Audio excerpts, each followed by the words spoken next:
నమస్కారం అండి. నేను ఈ విలేజ్ కి రాయపాడు విలేజ్ కి నేను వివోఏగా పనిచేస్తున్నాను.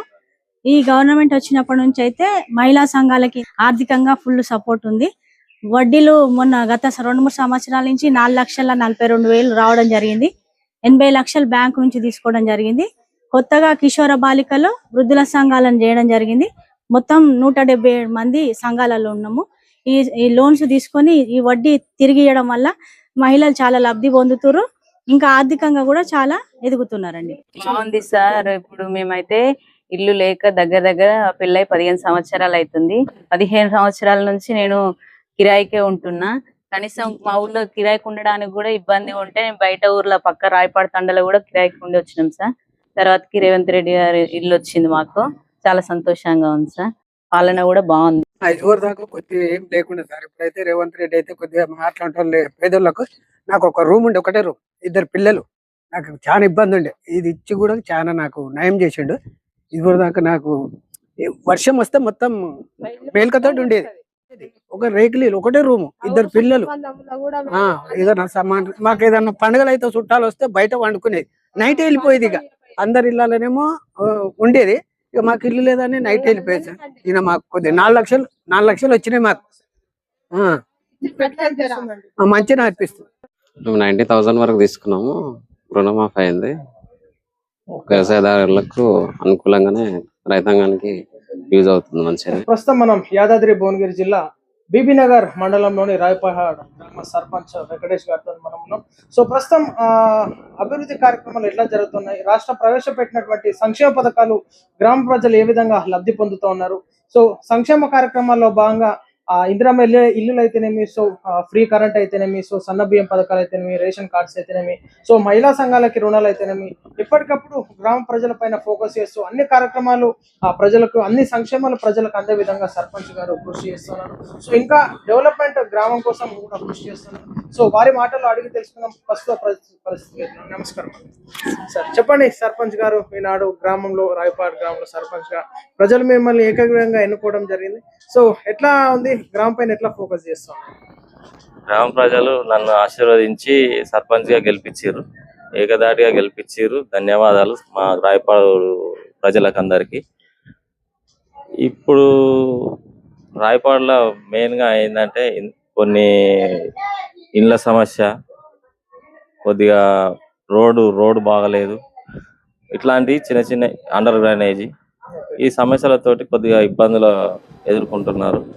దాన్ని మన రాష్ట్ర ప్రభుత్వం కానీ ఎమ్మెల్యే గారు కానీ కొద్దిగా చొరవ తీసుకొని మాకు సహాయం చేయాలని చెప్పేసి కోరుకుంటున్నాం. సో ఈనాడు ఏకగ్రీవంగా మిమ్మల్ని ఎన్నుకున్నారు కాబట్టి ఖచ్చితంగా ప్రజలందరికీ న్యాయం చేయాల్సిందిగా అన్ని పార్టీలకు అతీతంగా అందరినీ కలుపుకొని పోయే దిశలోనే మేము ముందడుగేస్తా ఉన్నాం. దాన్ని వాళ్ళ ఆశీర్వాదంతో ఇప్పటివరకు ఇట్లా ఉన్నాం కాబట్టి దీని ప్రకారంగానే మేము అందరికి సమానంగానే చూసుకుంటాం అందరిని. సో గత 10 సంవత్సరాలతో పోల్చుకుంటే ఇప్పుడు ఎట్లా జరుగుతున్నాయండి కార్యక్రమాలు, గ్రామ అభివృద్ధి కార్యక్రమాలు కానీ ఇవన్నీ? గ్రామ అభివృద్ధి కార్యక్రమాలు ఇప్పటికైతే ఇందిరమ్మ ఇండ్లు కానీ, ఫ్రీ కరెంట్ కానీ, సన్న బియ్యం కానీ ఇప్పుడైతే పర్వాలేదు. కాకపోతే ఏంటంటే ఇంకా కొంతమందికి ఇండ్లు, చాలా మంది లబ్ధిదారులు మాకు కావాలి అని చెప్పేసి కొంతమంది చాలా మంది అడగడం జరిగింది. దాన్ని కూడా కొద్దిగా ఎక్కువ ఒక ఇల్లు ఇవ్వాలని చెప్పి కోరుకుంటున్నాం. ఇంకా ఇప్పుడు వచ్చినటువంటి వాళ్ళు ఎన్ని ఇల్లులు శాంక్షన్ అవ్వడం జరిగింది, ఇంకా నిరుపేదలు ఈ 2 విడతలో ఎంతమంది రిక్వెస్ట్ పెట్టుకోవడం జరిగింది? ఇప్పటి వరకు 6 ఇండ్లు వచ్చినాయి. ఒక అతను కట్టలేదు, 5 ఇండ్లు కంప్లీట్ అయిపోయినాయి. ఇంకా ఇప్పుడు సంక్షేమ పథకాలు సన్న బియ్యం లబ్ధి పొందుతున్నారు నిరుపేద ప్రజలు, అదేవిధంగా 200 ఫ్రీ కరెంట్ యూనిట్స్, కరెంట్ కావచ్చు. సో ఇంకా ఎట్లా లబ్ధి పొందారు, గ్రామ ప్రజల స్పందన ఎట్లా ఉంది వీటిపైన ప్రజాపాలనలో? ఇక బీద ప్రజలకు ఉంటది ఎట్లా అంటే ఫ్రీ కరెంట్ వచ్చింది కాబట్టి వాళ్ళకి సంతోషం ఉంటది, సన్న బియ్యం తింటారు కాబట్టి వాళ్ళకి ఖర్చు తగ్గింది కాబట్టి వాళ్ళకు కూడా సంతోషమే ఉంటది. ఇంకా గ్రామాన్ని మీరు సర్పంచ్ గా కంటెస్ట్ చేసే ముందు నా గ్రామంలో పుట్టి పెరిగినటువంటి గ్రామాన్ని మార్చాలి, రూపురేఖలు మార్చాలి, ఈ కార్యక్రమాలు చేయాలని చెప్పేసి అనుకుంటారు కదా. సో మీ ఉద్దేశం ఇంకా ఏమేమి చేయాలని చెప్పేసి అనుకుంటున్నాను గ్రామంలో? ఊరుకు పుట్టి పెరిగిన ఊరు కాబట్టి ఎంత చేసినా తక్కువనే. దానికి మనం ఎంత చేయాలనేది మనం ముందుకు పోతూనే ఉండాలి, దాని సాధ్యమైనంత వరకు చేయాలన్న ఉద్దేశంతో ముందుకు వచ్చినామండి. ఈనాడు మహిళలకి నాడు ప్రతి ఒక్కటి నాడు సర్పంచ్ అంటే ప్రతి అటు మహిళలు గాని ఇటు యువకులు గాని గ్రామ పెద్దలు గాని మీలాంటి వారి మధ్య ఏజ్ మిడిల్ ఏజ్ వారికి అన్నిటికీ మీరు అందరికి మీరు అన్ని రంగాల వారికి అన్ని ప్రజలకి చూసుకోవాల్సి ఉంటుంది. సో ఎట్లా సపోర్ట్ చేస్తున్నారు అందరికి? అట్లేం లేదు, చిన్న పెద్ద అనేది అందరినీ మంచిగానే ఉంటాం, మంచిగానే కలిసిమెలిసి ఉంటాం. ఊరు మొత్తం ఎలాంటి ఇబ్బందులు లేకుండా సాఫీగా జరుగుతాం. ఇంకా గవర్నమెంట్ పరంగా ఏమేమి శాంక్షన్ అవ్వడం జరిగింది మీకు గవర్నమెంట్ సందర్భం అంటే మహిళా భవన్ ఒకటి సిసి రోడ్ వచ్చింది. ఇప్పుడు మహిళా బిల్డింగ్ కు శాంక్షన్ అయి ఉంది, అది ఇప్పుడు త్వరలోనే చేయాలి. అది ఇంకా మీ ఎమ్మెల్యే గారు ఎట్లా వస్తున్నారు సమస్యలు తెలుసుకోవడం కానీ? ఎందుకంటే మీరు ఇప్పుడే పార్టీ మిమ్మల్ని గ్రామ ప్రజలందరూ మీ మీద నమ్మకం పెట్టుకొని ఎన్నుకున్నారు. సో మీరు కాంగ్రెస్ పార్టీ కాదు, బీజేపీ పార్టీ కాదు, బీఆర్ఎస్ పార్టీ కాదు. సో ఎట్లా ఎమ్మెల్యే గారి స్పందన ఎట్లా ఉంది మీ పైన? మరి ఎమ్మెల్యే గారు కూడా అట్లా ఏం లేదు, అందరినీ కలుపుకొనే పోతా ఉంటాడు. అట్లా మేము కూడా 2-3 సార్లు వెళ్ళినాము, రోడ్డు గురించి రిపేర్ చేసినాము. ఒకసారి వాటర్ ఫిల్టర్ పోతే వాటర్ ఫిల్టర్ ఇచ్చారు. అట్లా ఏం లేదు. ఒక డ్రైనేజీ, ఒక రోడ్డు ఒకటి మాకు ఊరుకు ఒకటి అది చేస్తే ఎమ్మెల్యే గారు కూడా ధన్యవాదాలు తెలుపుతాం. అన్నిట్లల్లా ఎమ్మెల్యే గారికి సహకారం ఉంటది మాది ఎప్పుడు ఊరు తరఫున. కానీ మీరు ఒక సర్పంచ్ గా ఇప్పుడు మీ ఉప సర్పంచ్, వార్డ్ మెంబర్స్ అందరినీ కలుపుకొని గ్రామాభివృద్ధి కోసం కృషి చేయడం జరుగుతుంది. గ్రామ సభలు పెట్టుకున్నప్పుడు ఎట్లా ఫోకస్ చేయడం జరుగుతుంది? అందరు సమిష్టిగా వర్క్ చేస్తుంటారు కదా, ఎట్లా ఉంది? అందరం కలిసే నిర్ణయం తీసుకొని ఒక ఏకదాటిగా చేసినాకనే ఫైనల్ చేస్తాం ఏదైనా. ఇప్పుడు అందరం వార్డు సభ్యులు కానీ, పెద్ద మనుషులు కానీ, మహిళలు కానీ, యువత కానీ అందరికి సమానంగా అన్ని గ్రామ సభలో తెలిపిన తర్వాతనే మనం అనేది డిసిషన్ తీసుకోగలం. బీబీనగర్ మండలంలో మరి మీరు రాయపాడు గ్రామాన్ని ఎట్లా చూడాలనుకుంటున్నారు? ఇంకా మోడల్ గా అంటే ఒక మోడల్ గ్రామ పంచాయతీగా చూడాలన్న ఉన్నది. దాన్ని ప్రయత్నం ముందుకు తీసుకుపోవాలనే ఆలోచన కూడా ఉంది. ఓకే, అసలు ముందే సరే ఇదంతా గ్రామ విషయాలు పక్కకు పెడితే అసలు మీరు రాజకీయంలోకి రావాలని చెప్పేసి ఎందుకు అనుకున్నారు? మీరు ఈనాడు నార్మల్ వెంకటేష్ నుంచి సర్పంచ్ వెంకటేష్ అయినారు. అసలు ఉద్దేశం ఏంటి? ఎందుకు రాజకీయ ప్రవేశం చేయడం జరిగింది?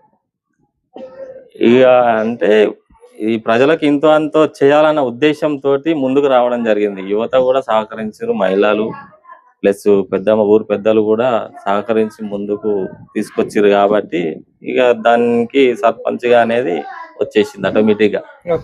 అట్లా అలా అవకాశం ఇచ్చారు కదా ఊరు వాళ్ళు, దాని గురించి అవకాశం ఇక మనకు వచ్చేసింది. ఆల్రెడీగా ఇంత ముందు కూడా ఒకసారి చేసినాం, ఒక కొద్దిగా తేడాతోటి పోయినాం. ఈసారి వాళ్ళే ఇక ఆటోమేటిక్ గా మనల్ని ఎన్నుకోవడం జరిగింది. అట్లా ఇప్పుడు గ్రామంలో ఈ రాయపహాడ్ గ్రామంలో యువకులు కానీ ముఖ్యంగా కీరోలు వాళ్ళదే ఉంటుంది. ఎందుకంటే ఈనాడు యువకులు రేపటి పౌరులు గ్రామ అభివృద్ధి చేయాలంటే వాళ్ళపైన కూడా ఉంటుంది. సో మీ గ్రామ యువకులకు కానీ యువతకి మీరు ఏం చెప్పాలనుకుంటున్నారు? ఎందుకంటే గ్రామము యువకులందరూ బాగుండాలి. సో వాళ్ళ మీద డిపెండ్ ఏది జరిగినా కానీ గ్రామానికి కూడా నష్టం జరుగుతుంది, వాళ్ళ వల్లనే గ్రామానికి లాభం కూడా జరుగుతుంది. సో మీ గ్రామ యువకులకి మీరు ఏం చెప్పాలనుకుంటున్నారు? గ్రామ యువకులు ఇప్పటికైతే ఏం లేదు, అందరూ మంచిగానే ఉంటారు, అంత కలిసిమెలిసి చేసుకుంటారు. ఏదైనా ఇప్పుడు మొన్న శ్రీరామనవమి అయినా కానీ అందరు కలిసిమెలిసి చేసినాం. గ్రామంలో మంచి అట్లా ఏం లేదు, అందరు కలిసి వస్తారు, కలిసి ఉంటాం మేము. గ్రామ అభివృద్ధి కానీ ఈనాడు శానిటేషన్ వర్కర్స్ క్లీనింగ్ చేయడం కానీ జరుగుతూ ఉంటది. సో మీరు ఇట్లా చేయడం కానీ అవగాహన కార్యక్రమాలు జరపడం కానీ గ్రామ పరిశుభ్రత పైన కానీ ఎలాంటి కార్యక్రమాలు చేయడం జరుగుతుంది? సెక్రటరీ గారు అందరినీ కలుపు ఇప్పుడు సారు పెట్టిన 99 ప్రోగ్రామ్ లో కూడా ఇప్పటి వరకు కూడా అన్ని కార్యక్రమాలు అన్ని చేసినాం. ఇప్పటి వరకు మొన్నటికి లాస్ట్ ముగింపు కార్యక్రమం కూడా అయిపోయింది. కాబట్టి ఊరికి మాత్రం అట్లాంటిది ఏం లేదు. అన్ని శానిటేషన్ కానీ ఏదైనా ఉంటే మొత్తం పరిశుభ్రత వీటి మీద కూడా ఫోకస్ చేసి అన్ని ముందుండి సెక్రటరీ గారు, మేము, వార్డు సభ్యులం అందరం కలిసి నిర్ణయం తీసుకొని తిరిగి చెప్పేది. ఓకే, సరే. మొత్తం మీద గ్రామ ప్రజల కోసం మీరు అందరినీ కలుపుకొని సమిష్టిగా వర్క్ చేస్తున్నారు. అందరిని కలుపుకొని చేస్తాం. ఇంకా అసలు వెంకటేష్ గారు మరి ఇప్పుడు ప్రజల్లో కూడా ఒక క్వశ్చన్ మార్క్ ఉంటుంది, మరి ఏ పార్టీలోకి వెళ్తాం అనుకున్నారు అని చెప్పేసి కూడా అనుకుంటారు. సో మీ మనసులో ఉన్న మాట ఏంటి? మా మనసులో ఉన్న మాట ఏంటంటే మెయిన్ ప్రధానంగా మాకు ఊరుకు రోడ్ ఒకటి, సార్ ఒకటి చేస్తే మేము ఏదైనా ఎట్లా అనేది ఇక దాన్ని బట్టి చేస్తాం. ముందుకు ప్రజలు ఏం కోరుకుంటారు అంటే మిమ్మల్ని ఎన్నుకున్నాం కాబట్టి మాకు రోడ్ ఒకటి ప్లస్ మాకు సౌకర్యాలు దాన్ని కరెక్ట్ కల్పిస్తే వాళ్ళ అనుసారం ప్రకారం మేము ముందు అడిగేస్తాం. మంచి డెసిషన్ తీసుకోవడం జరిగింది. ఎందుకంటే గెలిపించడానికి కొంతమంది పార్టీలు జాయిన్ అవ్వడం జరుగుతుంది, ఇండిపెండెంట్ గా గెలిపించారు. కానీ మీరు గ్రామ ప్రజల కోసం కట్టుబడి ఉన్నారు. సో ఒక మంచి నిర్ణయం, మంచి సర్పంచ్ గా చేయడం జరుగుతుంది. సో మీ గ్రామ ప్రజలకి చివరిగా ఏం చెప్పాలనుకుంటున్నారు? మా గ్రామ ప్రజలకు అందరికీ ధన్యవాదాలు. నన్ను ఈ సర్పంచ్ గా గెలిపించినందుకు ముఖ్యంగా ప్రత్యేక ధన్యవాదాలు. ఓకే, సో ఖచ్చితంగా ఈనాడు రావిపాడ్ గ్రామ ప్రజలందరూ కూడా మీరు సంతోషించదగ్గ విషయం. ఎందుకంటే మీ అందరి కోసం సర్పంచ్ గారు ఎంతో మంది స్వాగతించినా గానీ ఏ పార్టీలో పోకుండా గ్రామ అభివృద్ధి చేసినటువంటి గవర్నమెంట్ ఖచ్చితంగా మాకు రోడ్డు కానీ, మౌలిక వసతులు కానీ, సదుపాయాలు, బస్ సదుపాయం అన్ని కల్పిస్తేనే ప్రజల నిర్ణయం మేరకే నేను ఏదైనా పార్టీలో జాయిన్ అవుతాను. ఎందుకంటే ఈనాడు గ్రామ ప్రజలందరూ నన్ను ఏకగ్రీవంగా గెలిపించినారు కాబట్టి ప్రజా నిర్ణయమే నా నిర్ణయం అని చెప్పేసి వెంకటేష్ గారు అంటున్నారు. కాబట్టి ఖచ్చితంగా గ్రామ ప్రజలందరూ కూడా తనకి సపోర్ట్ గా ఉండి, వెన్నుదండుగా ఉండి, ఇంకా పరిపాలనలో భాగంగా 4.5 సంవత్సరాలు సర్పంచ్ గా ఉంటారు. కాబట్టి గ్రామ ప్రజలందరూ సపోర్ట్ గా ఉండి గ్రామం డెవలప్మెంట్ చేసుకోవాల్సిందిగా, పార్టీలకు అతీతంగా తనకి అండగా ఉండాల్సిందిగా మేము కూడా కోరుతున్నాం. అందరికి సెలవు. నమస్తే. గవర్నమెంట్ లో దొడ్డు బియ్యం ఇచ్చేది, జనాలు అంతా రేషన్ బియ్యాన్ని అమ్ముకునడం జరిగింది చాలా వరకు. ఇప్పుడైతే రేషన్ బియ్యం ఎవరు అమ్మడానికి కూడా ప్రతి రైతు వచ్చిన వాళ్ళందరూ వినియోగించుకొని మంచిగా సన్న బియ్యం తింటారు కాబట్టి వాళ్ళు సంతోషంగా ఉంటున్నారు సార్. ఎలాంటి ఆ బియ్యం వల్ల ఎలాంటి సమస్య లేదు. అనవసరంగా దొడ్డు బియ్యం వల్ల కోళ్లకు దీనికి దానికి అమ్మి అనవసరంగా గవర్నమెంట్ కూడా కొంచెం లాస్ అయ్యే పరిస్థితిలో ఉండి కూడా అప్పట్లో ఆ పరిస్థితి ఉండే. ఇప్పుడు మాత్రం సన్న బియ్యం ఇచ్చి 200 యూనిట్లు ఇచ్చి కొంచెం మార్పు అనేది జరిగింది. ఇంకా ఉచిత బస్సు, మహిళలకు ఇంకా రుణమాఫీలు, ఇంకా సంక్షేమంగా రుణాలు ఎంత పెద్ద మొత్తం ఇప్పిస్తే వాళ్ళు ఇంకా వెసులుబాటు, అప్పులు లేకుండా కొంచెం బాగుపడతారనే ఆలోచన సార్. ఓకే, ఇంకా గ్రామంలో ఈ ప్రభుత్వం వచ్చాక ఏ విధమైనటువంటి డెవలప్మెంట్ కార్యక్రమాలు సర్పంచ్ గారు కానీ, మీరు కానీ, మీకు తోటి వార్డ్ మెంబర్స్ కానీ ఎట్లా డెవలప్మెంట్ కార్యక్రమాలు జరుగుతుంది? మేము బాడీ మొత్తం యూనిట్ ఒక మాట ప్రకారమే నడుస్తున్నాం సార్. మాకు ఇంకా అన్అడ్వాంటేజ్ సమస్యలు కొన్ని ఉన్నాయి. సంబంధించి కొన్ని లూజ్ లైన్ల సమస్యలు ఉన్నాయి, కరెంట్ పోల్ సమస్యలు ఉన్నాయి. ఆ సమస్యలు కూడా మా ఎమ్మెల్యే గారి దృష్టికి తీసుకుపోవాలని, మా వీధి దీపాలు కూడా కొంచెం అనుకూలంగా ఉండాలని మేము కోరుకుంటున్నాం సార్. మహిళా సంఘంలో తీసుకుని 2 బళ్ళు కొనుక్కున్నాం. అది 2 లక్షలు అయితే ఇంకా 50 కలిసి కొనుక్కున్నాం. ఓకే, అంటే మీకు ఆర్థికంగా సపోర్ట్ చేయడం ఎట్లా ఉంది మహిళా సంఘాలలో? మంచిగా ఉంది. మనం నెల కట్టుకుంటే మిత్తి కూడా తక్కువ కదా. ఓకే, రూపాయి మిత్తి నెలకు ఇక తిరిగి వస్తాయి మనం కరెక్ట్ అదే డేట్ కడితే. వాళ్ళు కూడా ఇప్పుడు చాలా మంది బళ్ళు కొన్నారు. బళ్ళు ఇప్పుడు షెడ్డు, మేకలు, అన్ని బట్టల చాపు, కిరాణం చాపు ఇవన్నీ పెట్టుకుంటారు. బాగా ఇండ్లు రావాలని చెప్పి చాలా మంది పెట్టుకున్నాం, కానీ ఒక 6 వచ్చినాయి, 5 కట్టిరు. నేను కూడా చాలా వర్క్ చేసినాం. మా కూడా ఇల్లు నేను ఖచ్చితంగా ఫస్ట్ విడతల పేరు రావాలనుకుంటే రాలేదు. నేను కులగొట్టి రెడీ ఉన్నాం ముగ్గురం. మాకు ఇబ్బంది చాలా అనిపిస్తుంది. నేను అందుకే ఇప్పుడు ఖచ్చితంగా ఇల్లు కావాలని ఆలోచనలో మనం ఉన్నాం.